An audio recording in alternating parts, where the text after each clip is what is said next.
Hi everybody, Matt Lawton here. This is the Astrological Winds channel, and I'm going to take a look at the astrological weather forecast for the week of November 8th through the 14th. And I've got a chart up again this week. As you can see here, it is the Mercury Mars Conjunction in Scorpio, which is exact this Wednesday. And here I am, just briefly, that you know I'm here, but we're going to look at the chart again if you're on the YouTube channel. And the chart is set up for Washington, D.C. once again, being that I'm in the United States. But the reason I wanted to show this chart is because this week, really, this Mercury Mars conjunction, which you can see right here at 7 degrees 22 minutes Scorpio, is really the middle or driving factor of the whole week. What it's doing is, and you can see right here in the chart, I wanted to show this, it's making a square down to Saturn, an exact square at 7 degrees 38 of Saturn, Aquarius, and then a T-square right here with an opposition to Uranus retrograde in Taurus. So that's really key because once again, it's the Saturn-Uranus square that was first exact back in February and was then exact again in June, and will be exact again right around Christmas, actually, late December. And actually all of next year, 2022, will still be strongly under the influence of the Uranus-Saturn square, which I've talked about so much this year. It will almost go exact again, actually, next fall. It'll get less than a degree from one another in the fall of 2022. So this will be the continuing background long-term planetary aspect driving the energy of the collective and, how our individual lives relate to what's going on in the collective. And as I've said so many times before, to sum it up, old structures falling apart, rapidly being replaced by new things. So lots of chaos, a lot of that. So the Mercury Mars conjunction is going to be exact on Wednesday, and then the square to Pluto is exact the same day. Mercury's opposition to Uranus is a day or two later, and then Mars will oppose Uranus next week. So basically, from pretty much right now, Tuesday, Monday, Tuesday, until like literally the end of next week, we're going to have that T-square in this tight configuration triggering the Saturn-Uranus square. So there's going to be a lot of that energy prevalent. But there's one other thing also this week really being affected by the Mercury Mars also. And you can see right here, here's Chiron and here's Ceres. So on Monday, today, there's an exact sextile to Chiron and Ceres, the asteroid Ceres. And you can see both of them have this dotted green line going up to the Mercury-Mars conjunction. And what we call that in astrology is a yod, also known as a finger of fate or God. So you can see the finger pointing in that direction. So this is like a more fated type of aspect. Astrologers feel like it's one that our free will cannot drive yods as much as other aspects. So this is really going to be a key part of what's going on too. So what does this all mean? What does it all mean together for us? All these planets being drawn together while Mercury and Mars are conjunct, and all these other things being triggered at the same time. And like I said, will be in effect all this week and all next week. Now, first, Mercury Mars. Mercury Mars, when they're together, Mercury is all about, our communicating. Mars is all about our actions. So when they're together, there's a lot of energy available, for sure. There's a lot of drive. There's a lot of motivation, especially with our ideas feeding our actions. So our own ideas are kind of spurring our actions. They're wanting us to push forward. But here's the thing.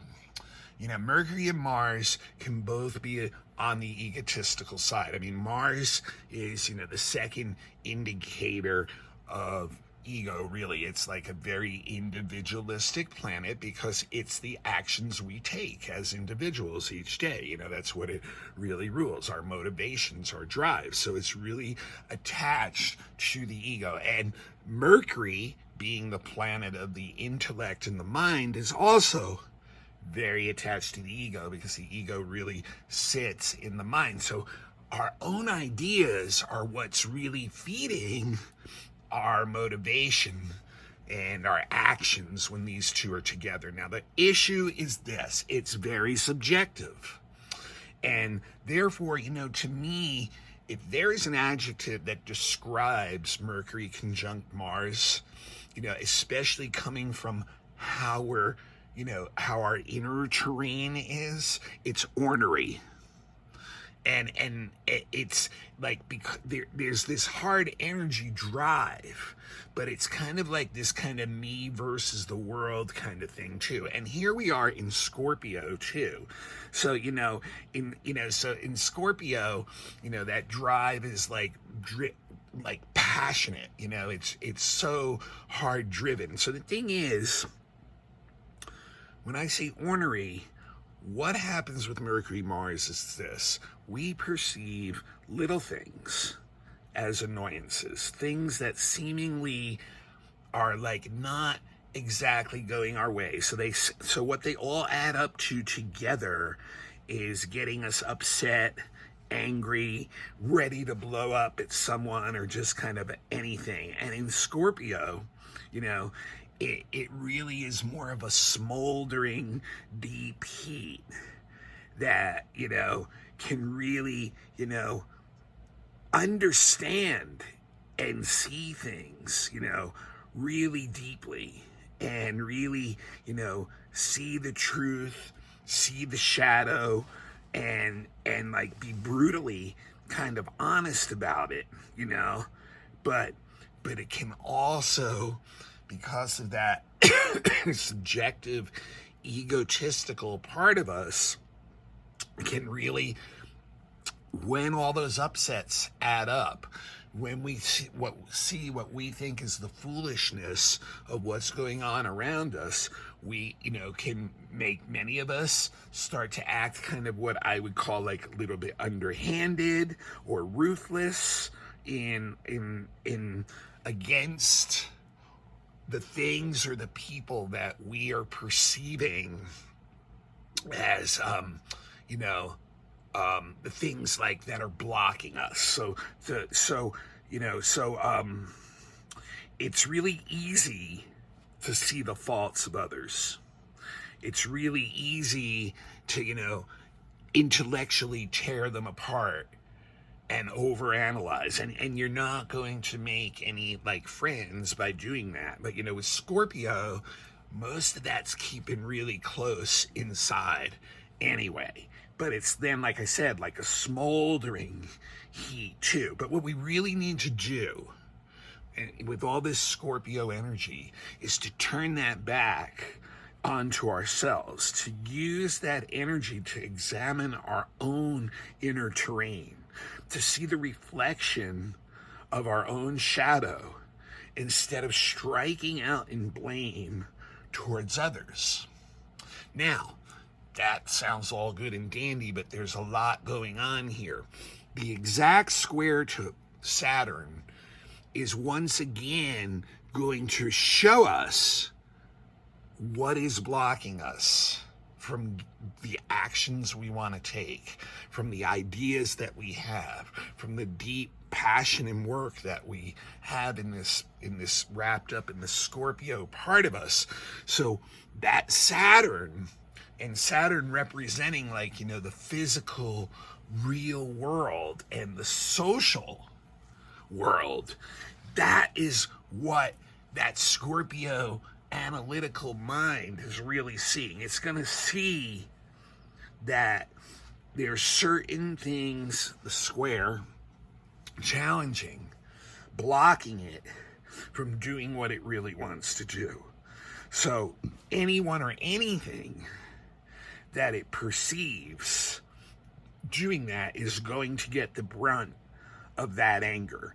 And many times with Saturn, that's authorities. Anyone who has some kind of power in our life that we're perceiving as restricting us, or any real world situation in society that we're perceiving as blocking us too. So, like, you know, there could be a lot of anger still, you know, about the COVID or whatever it may be. You know, there's just like, you know, what we're, so the thing is, Mercury and Mars and Saturn, you know, there's what they're really digging, like when it's Scorpio, really digging deep into this stuff. And what the blade is hitting is our own fears. You know, it's our own fears that can be freezing us, our own fears that we're projecting out onto these, you know, other people or situations or things, you know. And really with Saturn, it's a fear of not being good enough. Not being good enough to measure up to whatever that situation is, to whatever that person. So what we do is we get, you know, like I said, we smolder inside with the Scorpio energy, and the Saturn energy, it's holding it back. It doesn't want to, you know, let it go. But it's like, so it's like this very, like, you know, intense energy of resentment that starts to build up. And then what happens? Then the opposition to Uranus kicks in. And especially this week, it will be, you know, with our words, because the Mercury is going to hit it exact first. But what that does is it's going to have us strike out at whatever we feel is, you know, we're going to strike against at whatever we feel is the opponent, the enemy, the source of that anger, of what's holding us back, you know. And so it, you know, it from there can create, like, when Uranus comes in, it's like I've been saying all year, it's injecting chaos and change, rapid change into the structure of Saturn. So there's going to be, like, all of a sudden it may seem like, okay, even if I have some plan about how I was going to do this that was getting blocked, when the situation starts to break, things are going to happen so quick that the plans are probably not going to be able to be met anyway, that we're going to basically have to just react to the events that are going on, and just kind of like be able to adjust to the situations that are going on. But the thing is, Mercury and Mars opposite Uranus are really pushy too. Now they're going to get back and feed back into that Scorpio part that really wants to push the individualistic way that we're thinking and the way we want to act on that. So we're going to have like these bursts of energy at times when the Uranus kicks in. of, striking out. And we have to be careful with that, because that's, when we can make mistakes, when we do impulsive thoughts and allow impulsive thoughts to become impulsive actions, they can lead into accidents. So, and those accidents can run the gamut of what we have going on. So, we're going to want to really, a lot of people are going to want to really strike out when this energy kicks in of Uranus against the situations, against the places where they're feeling stuck, against even those fears, And to add to all this, then we kick in the yod part too. So we go back to the yod here. So it's really, really interesting. Like, the yod is saying that, there's stuff going on under the surface that's driving a lot of this energy.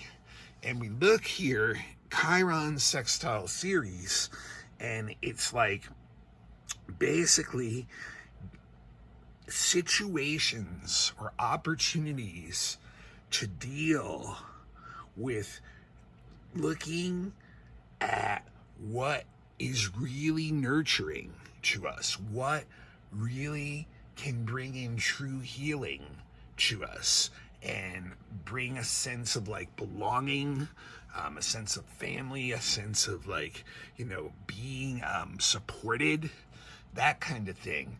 So, that's what that sextile is all about, which, like I said, is exact Monday today, but it then gets tied up in this yod. So a lot of that energy that we're feeling that's being blocked and blocking us from what we want is actually being driven by this yod of wanting to find some kind of healing and nurturing and stability on that level. And so what I think, a yod is you have to just go with the flow of it. It's not something that you can really control. But I think what's starting to happen is people are starting to see that they do have a lot of common goals, and that those common goals can bring in some of that stability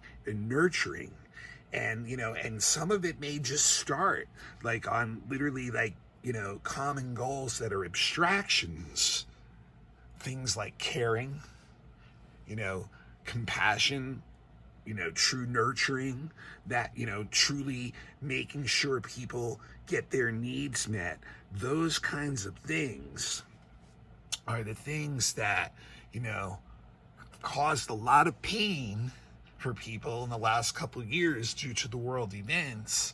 And we're starting to maybe turn it around a little bit and seeing how we have a lot of things in common and that we can work towards something. So the yod is just, it's the events of the world pushing us, showing us that maybe the things we thought we needed aren't as much as we thought we needed. Maybe some of them were just things we decided. And I think a good example of this is in the real world right now, is how people, because of the COVID, changed how they did work and realized they didn't need as much work. So now there's this labor shortage and stuff, and a lot of it's driven by just the fact that people no longer want to go back to that kind of lifestyle where they found more value, more healing, and more nurturing in downtime away from their job and into maybe more abstract ideas like nurturing and healing and security, but actually getting it without the material part of the money driving them out to the edge. So, once again, I think what may happen here, we have this squeeze on the supplies, and it seems like demand is outstripping supply. What may happen next is we may find out a lot of the things we needed, just like a lot of the work we thought we needed, may actually not be as much as we needed to get the security that we want. That maybe that security lies in more abstract things, like the connections we have with others. And so I think this yod is going to help, yods and quincunxes, which is the two aspects going here in the green, are all about adjusting to things and refining things and letting things go. So I think here with Mercury, it's like letting go of certain attitudes that we had and redefining them. And with Mars, the same thing, letting go of certain actions we used to take and adjusting them to something new. So it's very, very, very interesting driving energy behind this that can lead us, that we really just need to let it take us where we may. In fact, my best advice for this next 2 weeks while we're under all this energy is to allow this energy just to play out and see where you land. And you may find that it's going to give us opportunities to find new relationships, new homes, new love, new caring in various ways that not only are appeasing to us on that abstract level, but actually just give us the basic things that we need.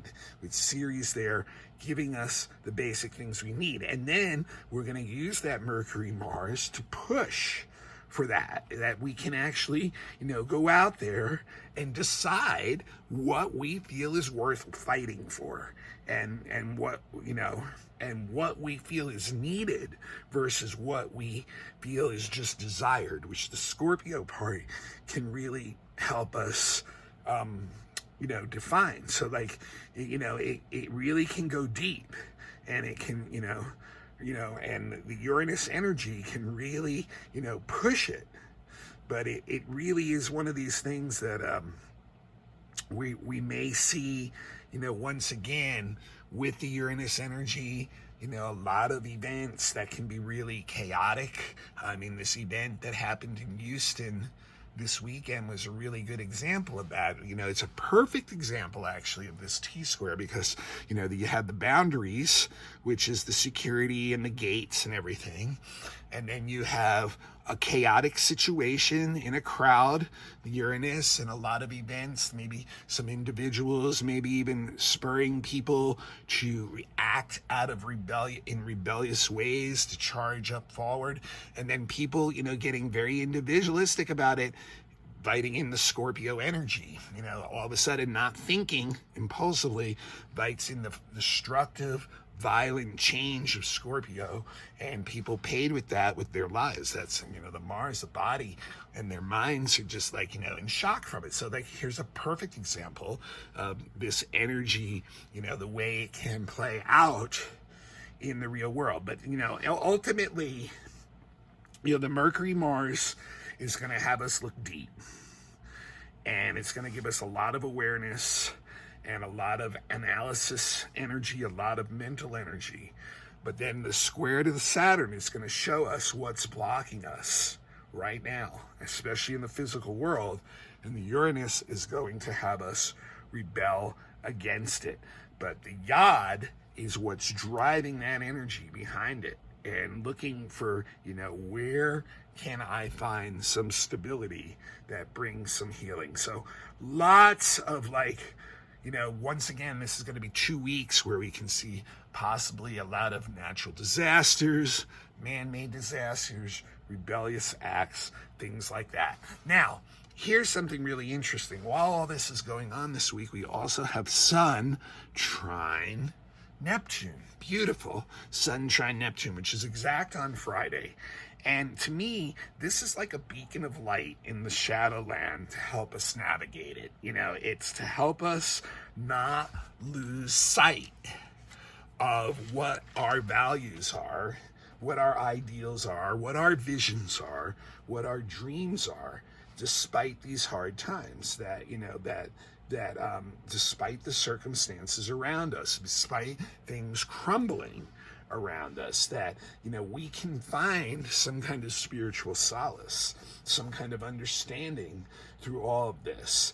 and it would be good on Friday or Saturday, especially since this is such intense energy, to maybe find some time to get out into a quiet space by yourself or with someone else or a small group that's in that same quiet meditative space, and get into the contemplative mind, the meditative mind, the spiritual mind, because there's going to all these events are still trying to show us individually where to find faith, and where to put our visions and dreams and ideals into action, and give us some kind of like healing balm from that. So I mean, it really can also really inspire our imagination, and get our creativity going, and also makes us super sensitive to the energy around us, the energy of other people. We can connect with really well, harmonious ways, the energy of nature, the energy of our dreams, the energy of other worlds. So this can be a really helpful thing. And then another one that's really helpful through this is Saturn's final trine exact to Ceres is on Sunday. So this really shows that we have this opportunity, that Ceres Chiron, to bring stability, long-term stability, into our lives, and get support from that on all kinds of levels: material support, emotional support. You might not live in a castle, but you're gonna have a stable home base that and it's interesting too, the asteroid Juno, as you can see, it's right here near the end of Sag, goes into Capricorn on Sunday also next weekend, and that is like forming partnerships that are stable and long term over things just like this, about being serious about the way to approach the reality of life, and the resources and the wise ways to use them, and things like that. And it's interesting too, on Sunday there's also a Venus semi-square Jupiter too, so that shows like relationships can be a key beneficial part of what can bring a lot of that stability in. Also, just this week, mentioning asteroids, and it's actually today on Monday, Pallas Athene went direct, and so she joins the parade of the outer planets that have been going direct lately. All right, so really, like I said, just a week, 2 weeks really, of really getting the Saturn Uranus square right in our face again, and having like resource and security issues being the factor driving a lot of this. So we have to really measure, because we can really get lost in the rabbit hole with Scorpio and get very reactionary with Uranus against that Saturn. And but behind it, it does seem like we all are being driven to get some kind of security, something that we can rely on. So behind it, there's really this good energy. So we just need to try to control that impulsive energy, not use it so much to tear other people up, but to really look at our own inner selves, and then use the Saturn to harness some of the wildness of Uranus and introduce the changes in a more step-by-step and non-impulsive way into the structures of our lives, to bring the deep changes that we'd like to see. And like I said, redefine our attitudes and actions based on what's going on around us, so that everything becomes more supportive. So just go with that flow. All right, this is Matt Lutton. This is the Astrological Winds channel. It is on YouTube. Become a YouTube, get yourself a YouTube account. Then you become a follower, turn on your notifications, and you will get notified every time I post one of these. It's also available on all kinds of podcasts, through Buzzsprout, Spotify, Apple iPodcasts, you name it. There's like 15 of them at least. Just look up the Astrological Winds channel. It's a free service. Appreciate everybody's reactions very well. Best way you can pay me back is to keep passing it on. Just give it to people who you really feel would really be interested in it, and pass it on. And if you'd like to give me a donation, you're welcome to do that. I'm on Zelle. It's at Matthew-Lawton, Lauten. I'm on Venmo, that's the Venmo handle, and I'm also on Zelle, so you can look me up. But also, even better, if you need a reading, that's the best. Really, I recommend that. Get your own chart read first, understand your own chart. I do natal charts, and then get yourself a predictive reading once a year. It's just like this weather report I give each week, but it's for you for a year, so that you know what energies are working in the background of your life that year, and you can work best with them.